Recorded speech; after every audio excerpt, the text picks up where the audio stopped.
Today, we are going to look at Edouard Manet's The Old Musician, painted in 1862. First, let's observe who is depicted in the painting and how.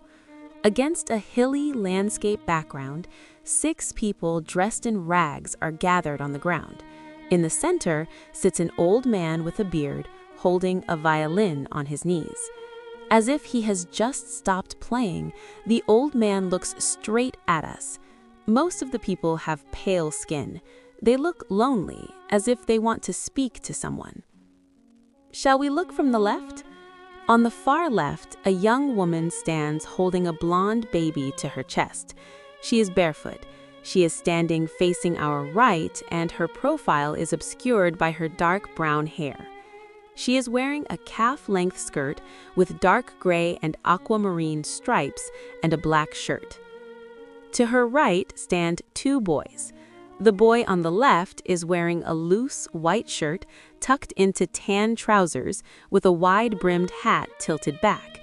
The child next to him has short brown hair and wears a vest and trousers that are a mix of black and brown over a white shirt. He has his right arm around the blonde boy's, the left child's, shoulder, and is staring blankly to something to the right with unfocused dark eyes. The protagonist of the painting, the man holding the violin, is positioned slightly to the right of the center. He is sitting on a stone with his body turned to the left, but his dark eyes under thick eyebrows are turned toward us. He has swarthy skin, dark gray curly hair, and a well-groomed silver-gray beard. Looking at the wrinkles under one eye, it seems as though he might be smiling slightly at us. He wears a loose brown cape with a tattered hem, teal blue stockings, and black shoes. He holds the violin on his knee like a guitar. One hand holds the neck of the violin, and the other hand, holding the bow, is plucking the strings. A sand-colored bag with straps lies at his feet. To the right of the musician, 2 more men are standing. One is tall, wears a black top hat, a brown cape, gray trousers, and black shoes. His face is depicted with rough, blurry brushstrokes, but we can see that he has a beard. The last, 6th figure stands at the far right edge of the painting, partially cut off by the end of the canvas. He wears a turban, a black polka dot scarf, and a long black coat. One hand holds the scarf, and the other rests on a cane. With his chin and long, light-colored beard tucked into the scarf, he looks to the left with dark eyes. In the upper left corner of the painting, olive and dark green leaves are painted with rough brushstrokes.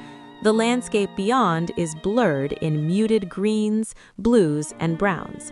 Above their heads, an azure blue sky peeks through cumulus clouds.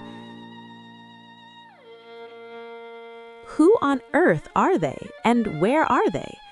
In 1862, when Manet painted this, Paris was undergoing significant changes due to a massive government-led urban redevelopment project. Haussmann, who was in charge of urban regeneration, demolished old neighborhoods to build splendid new buildings, and consequently, the poor and powerless who lived there were driven out to the undeveloped wastelands on the outskirts of the city. The pitiful plight of the evicted. France was no different. The figures in this painting were modeled after real homeless people. In particular, the central figure, the musician, has been identified as Jean Legrain. He was a gypsy and reportedly the leader of Paris street musicians at the time. Manet deliberately painted these marginalized people on a huge scale and made them highly visible. He forces us to look straight into the eyes of people we would normally ignore. By doing so, he makes a heavy appeal that they are human beings with dignity who deserve respect, and that we should not turn away from these neighbors. Mary Morton, a curator at the National Gallery, notes the scale of this painting. This is an epically scaled painting. On a huge canvas usually used for kings or historical heroes, Manet painted those at the margins of society. This is a clear political and social statement. The old musician sitting in the center, staring directly at the viewer, seems to be asking, "What about us? We are here too." It is a faint cry. We will look at a few more of Manet's works next time, so I will explain the changes in Manet's style in more detail then.